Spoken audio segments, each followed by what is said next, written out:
तो यार तुम चाहे फ्रीलांसर हो, एक एम्प्लॉय हो या फिर बिजनेस पर्सन, ये तो तुम सब मानते हो कि अपना पहला क्लाइंट क्लोज करना सबसे ज्यादा हार्डेस्ट पार्ट होता है किसी की भी जर्नी का। और इसका तो बहुत बड़ा एग्जांपल भी हम सब लोगों के सामने प्रेजेंट है, जो भी है टेस्ला। क्योंकि टेस्ला जो कंपनी है उसने एक भी इलेक्ट्रिक कार नहीं बेची थी इलॉन मस्क के एंटर करने से पहले। जबकि इलॉन मस्क के आने से पहले ये काफी सालों से इलेक्ट्रिक कार्स बना रही थी। और ऐसा नहीं था इनके प्रोडक्ट में दम नहीं था, बस इन लोगों को पोजीशन करना नहीं आ रहा था अपने प्रोडक्ट को, पिच कैसे करना है लोगों को, शो कैसे करना है, ये चीज नहीं आ रही थी। और ऐसे ही काफी सारे एग्जांपल मिल जाएंगे तुम्हें मार्केट में। लेकिन मेरी मानो तो अपना पहला क्लाइंट क्लोज करना इतना भी मुश्किल नहीं है। क्योंकि पिछले 4 सालों में मैंने as a freelancer, as a sales person और एज अ क्लाइंट भी काम किया है। तो इसलिए मुझे पता है कि एक क्लाइंट क्या चाहता है। और यही चीज मैं आज इस वीडियो में तुम्हें एक्सप्लेन करने वाला हूँ, जिससे कि तुम अपना पहला क्लाइंट आसानी से क्लोज कर सको। सो बेसिकली मैं तुम्हें एक ऐसी स्ट्रेटेजी बताऊंगा जिसके के थ्रू तुम्हारा सक्सेस रेट 80 to 90% तक चला जाएगा। एंड टू बी क्लियर, मैं यहाँ पे रिप्लाई रेट की बात कर रहा हूँ। यानी अगर तुम अपना प्रोडक्ट या फिर सर्विस किसी कस्टमर या फिर क्लाइंट को पिच करते हो और उस क्लाइंट या कस्टमर को जेन्युइनली तुम्हारे प्रोडक्ट या सर्विस की जरूरत है,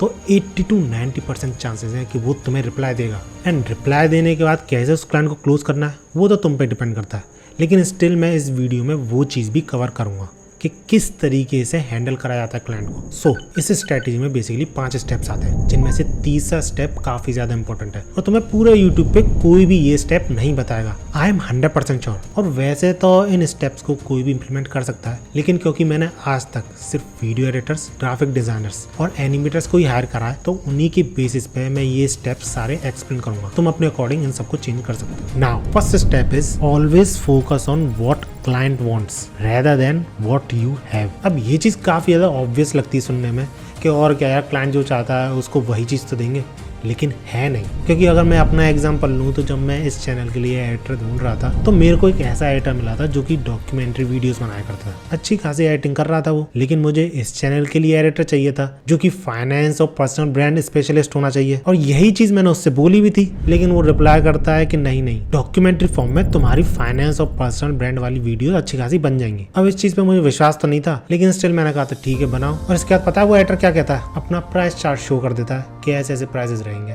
आई मीन मुझे जिस चीज की जरूरत है वो तो तुम दे ही नहीं रहे, ऊपर से शो भी नहीं कर रहे कि कैसी वीडियोस बनाओगे। तो होना क्या था भाई, मना कर दिया गया उससे। और यही चीज जेफ बेजोस अमेज़न के साथ स्टार्टिंग से करते हुए आ रहे हैं। उनका यही कहना है, no matter what he sells, books sell करें या फिर कोई और प्रोडक्ट सेल करें, customer is always the king. वो उसी के अकॉर्डिंग प्रोडक्ट लाते हैं अपनी अमेज़न वेबसाइट पे। स्टार्टिंग से वही चीज करते हुए आ रहे हैं और आज तक वही कर रहे हैं। और वैसे तो ये स्टेप काफी ज्यादा इंपॉर्टेंट है, लेकिन इस स्टेप में एक्सेप्शंस भी आ जाते हैं। क्योंकि कई बार कस्टमर या फिर क्लाइंट को पता ही नहीं होता कि उन्हें क्या चाहिए, उनको शो करना पड़ता है। और यही चीज स्टीव जॉब्स भी बोला करते थे और उन्होंने ये चीज शो भी करी है। तुम खुद बताओ, आईफोन के आने से पहले तुम्हें कभी भी लगा था कि तुम्हें एक टच स्क्रीन फोन की जरूरत पड़ेगी? नहीं ना। उन्होंने वो चीज बनाई, लोगों के सामने प्रेजेंट की, लोगों ने यूज की, तब जाके मार्केट में स्मार्टफोन्स की डिमांड आई है। और इसलिए तो मैं हमेशा कहता हूँ लगभग हर वीडियो में, पहले शो करो तुम क्या कर सकते हो, उसके बाद सारी चीजें होती है। लेकिन स्टिल मेरी पिछली वीडियो काफी अच्छा परफॉर्म करी थी, इसलिए काफी सारे ग्राफिक डिजाइनर्स ने थंबनेल बनाने की पिच किया है मुझे। लेकिन पता है मैंने उनमें से किसी को भी रिप्लाई नहीं किया है, क्योंकि first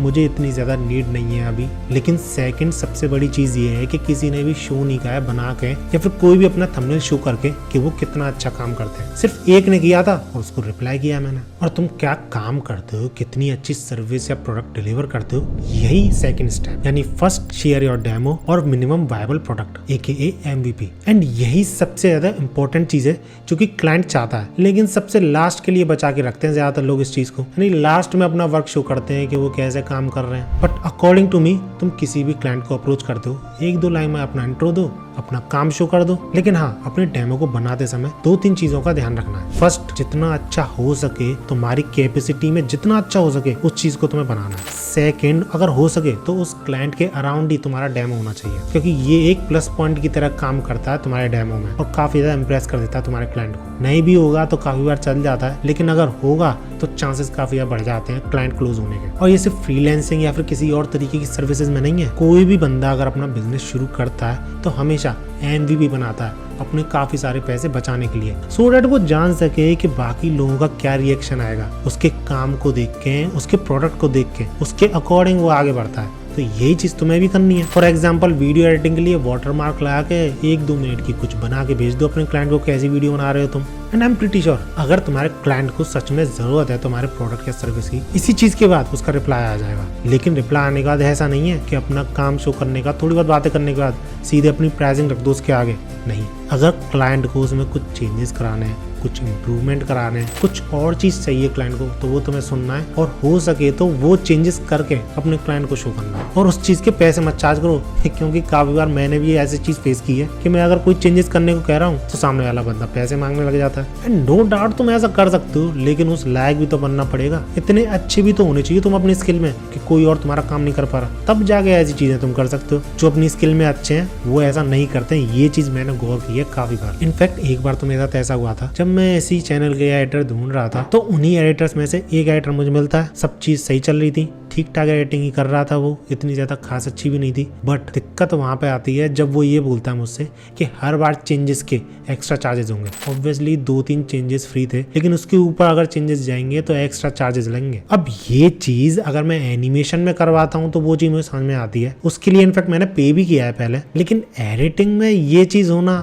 I don't understand. That's why don't do this as a beginner. And now सबसे इम्पोर्टेंट स्टेप यानी स्टेप 3, जिसके के बारे में मैंने अभी स्टार्टिंग में बात भी की थी, कोई भी नहीं बताएगा ये चीज तुम्हें। And that is not every client is same, so treat them differently. क्योंकि मैंने काफी बार यूट्यूब वीडियोस में लोगों को कहते हुए सुना है कि तुम्हें अपने प्राइसेस कभी भी कम नहीं करने चाहिए। अगर सामने वाला क्लाइंट तुम्हें ज्यादा पे नहीं कर पा रहा है तो क्लाइंट को ही छोड़ दो। और ऐसी ही काफी सारी बकवास चीजें बताई जाती है यूट्यूब पे। और मैं ऐसा भी नहीं कह रहा कि ये सारी चीजें गलत है, अगर तुम एक प्रोफेशनल हो तो ये सारी चीजें सही है। लेकिन एज अ बिगनर काफी सारे लोग ऐसा करते हैं, पता नहीं यूट्यूब वीडियोस देख ली उन्होंने, एंड एज अ बिगनर उनका एटीट्यूड ऐसा रहता है कि वो एक प्रोफेशनल है और उसी तरीके से सारी चीजें हैंडल करते हैं वो। लेकिन ये चीज मेरे ख्याल में सही नहीं है, क्योंकि हर क्लाइंट अलग होता है, तो तुम्हें अलग तरीके से ही उन्हें हैंडल करना होता है। और ये चीज मैं तुम्हें एज अ फ्रीलांस एडिटर की तरह समझाऊंगा। मान लो तुम एक एडिटर हो, एक यूट्यूबर ढूंढ रहे हो जिसके के लिए तुम वीडियोज एडिट कर सको, तो तुम काफी सारे यूट्यूबर्स को पिच करते हो अपनी सर्विस, और उनमें 3 तरीके के यूट्यूबर आते हैं। फर्स्ट, डार्क हॉर्स, जो कि बिगनर्स हैं, मोनेटाइज भी नहीं हुए, कुछ ही सब्सक्राइबर्स हैं, या फिर 5-6 हजार सब्सक्राइबर्स हैं, अभी अभी मोनेटाइज हुए हैं ऐसे। सेकंड, मनी प्रिंटर्स,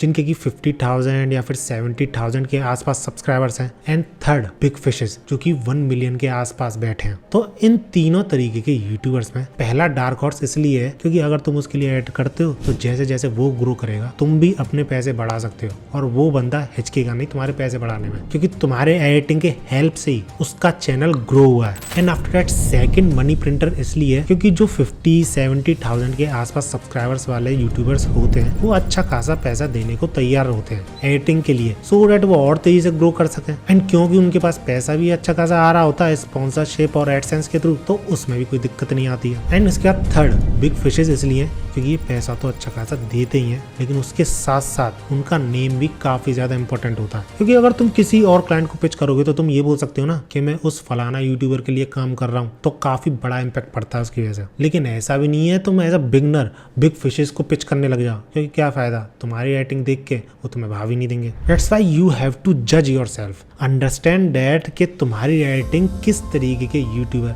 या फिर किस तरीके के क्लाइंट के लिए सफिशिएंट होगी, और उसी को पिच करो अपनी सर्विसेज, जिससे कि तुम्हें रिजेक्शंस भी कम मिलेंगी। क्योंकि कई बार मेरे साथ ऐसा हुआ है कि काफी सारे लोग दूसरे का वर्क मेरे पास भेज देते हैं, मुझे अच्छा लगता है, मैं रीच आउट करता हूँ, बाद में करवाने जाता हूँ तो उनसे होता नहीं है, टाइम वेस्ट अलग हो जाता है। तो ये चीज बिल्कुल ही मत करना, क्योंकि वर्कआउट ही नहीं करेगी ऑब्वियसली। नाउ वापस अपने अगर एग्जाम्पल पे आए तो एज अ बिगनर तुम्हें 2 तरीके के क्लाइंट को पिच आउट करना चाहिए। यानी अगर यूट्यूबर्स की बात करें तो A एंड B, ये दोनों तुम्हारे लिए बेस्ट रहेंगे। पहला इसलिए क्योंकि तुम दूसरे क्लाइंट्स को शो कर पाओगे कि तुमने कितना ज्यादा ग्रो होने में हेल्प की है एक बिगनर यूट्यूबर की, तो वो बहुत बड़ा इम्पैक्ट लाती है। दूसरा इसलिए कि तुम्हें पैसे अच्छे खासे मिलेंगे। बट एज अ प्रोफेशनल तुम्हें B और C को पिच करना चाहिए, क्योंकि B को पिच करना आसान होगा, तुम्हारी एडिटिंग काफी अच्छी है, और C को पिच करोगे तो तुम्हारा नाम काफी बढ़ेगा कि तुम इस यूट्यूबर के लिए एडिटिंग कर रहे हो, और ऐसा करके तुम अपने बाद में ब्रांड बना सकते हो, एजेंसी खोल सकते हो, बाकी सारी चीजें।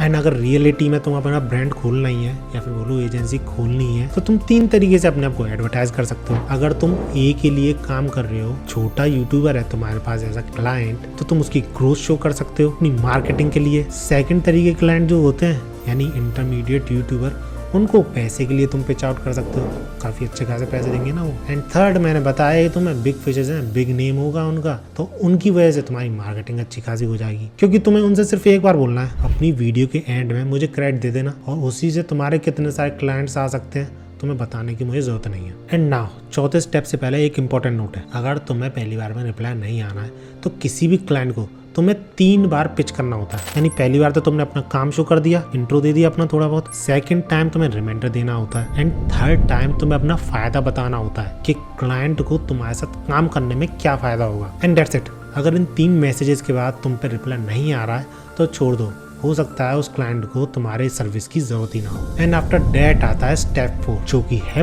Put your pricing. अब वैसे तो इस पॉइंट पे आते आते क्लाइंट ऑलमोस्ट क्लोज हो ही जाता है, लेकिन काफी बार इसी स्टेप पे बात बिगड़ जाती है, क्योंकि यार पैसे का सवाल है। क्योंकि कई बार तो क्लाइंट जो होते हैं वो पैसे से ही जज करते हैं, कम से कम पैसे में ही काम करवाएंगे। लेकिन कई बार जो क्लाइंट्स होते हैं वो काफी सारी चीजों के बेसिस पे जज करते हैं। एक तो तुम्हारा काम, तुम्हारी एडेप्टेबिलिटी, कैसे कैसे तुम चेंजेस करते हो क्लाइंट के इंस्ट्रक्शन के बेसिस पे, ये सारी चीजें एक क्लाइंट देखता है अगर लॉन्ग टर्म में उसे काम करना है तो। डेट्स व्हाई आई रिकमेंड पहले क्लाइंट के लिए तुम्हें प्राइसिंग पे इतना ज्यादा ध्यान नहीं देना चाहिए, अगर वो क्लाइंट तुम्हें लॉन्ग टर्म के लिए काम दे रहा है तो। अगर एक बार सिर्फ काम दे रहा है तो तुम प्राइस में नेगोशिएशन करो, नो डाउट, लेकिन अगर लॉन्ग टर्म के लिए काम है तो ज्यादा नेगोशिएशन करने की जरूरत नहीं है। क्योंकि एक बार तुम्हारी इनकम शुरू होगी तो तुम और भी चीजें सीख सकते हो और भी सर्विस प्रोवाइड कर सकते हो उसी क्लाइंट को, और इससे तुम अपने पैसे भी ज़्यादा चार्ज कर सकते हो। और क्योंकि ये इंडिया है तो तुम नेगोशिएशन को अवॉइड तो कर ही नहीं सकते ऑब्वियसली। बाहर अगर तुम पिच कर रहे हो तो बात अलग है, लेकिन बाहर भी नेगोशिएशन होता है, इंडिया में काफ़ी ज़्यादा होता है लेकिन। और अगर प्राइसिंग के बाद भी बात बन जाती है तो तुम्हारा सिर्फ एक ही काम है, अपने क्लाइंट को ग्रो करवाना, क्योंकि अगर वो ग्रो होगा तो 100% तुम भी ग्रो होगे। इसके बाद आता है स्टेप 5 जो कि है गिव योर सर्विस इफिशिएंटली। यानी अब वैसे तो तुम्हारा क्लाइंट क्लोज हो गया है, लेकिन अपना काम जो है वो तुम्हें ढंग से प्रोवाइड करना है। यानी पूरा वर्क करो, सही टाइम पे करो, ये सारी चीज़ों का ध्यान रखना होता है। क्योंकि अगर ये चीज़ें ध्यान नहीं रखोगे तुम तो तुम्हारा पहला ही क्लाइंट तुम्हारे हाथ से निकल जाएगा 1-2 काम के बाद ही। लेकिन अगर ये सारी चीज़ें इम्प्लीमेंट करते हो तो हो सकता है पहले क्लाइंट के थ्रू ही तुम्हारा दूसरा क्लाइंट आ जाए। इनफैक्ट यही ज़्यादातर होता है, अगर तुमने पहला क्लाइंट अच्छा खासा पकड़ा है तो दूसरा क्लाइंट भी उसी के थ्रू आता है। और ये जो एडिटर है ना जो इन वीडियोस को एडिट करता है वो भी इसी तरीके से आया मेरे पास, मैं सेकंड क्लाइंट हूँ उसका, सेकंड या फिर third. And that's how you grow. बाकी वीडियो अच्छी लगी तो लाइक जरूर करना, ऐसे ही वीडियोस के लिए चैनल को सब्सक्राइब कर लेना। पिछली वीडियो काफ़ी अच्छी परफॉर्म करी है, लोगों को काफ़ी अच्छी पसंद आई है तो उसे भी चेकआउट कर लेना। मिलते हैं अगली वीडियो में एंड कीप हसलिंग।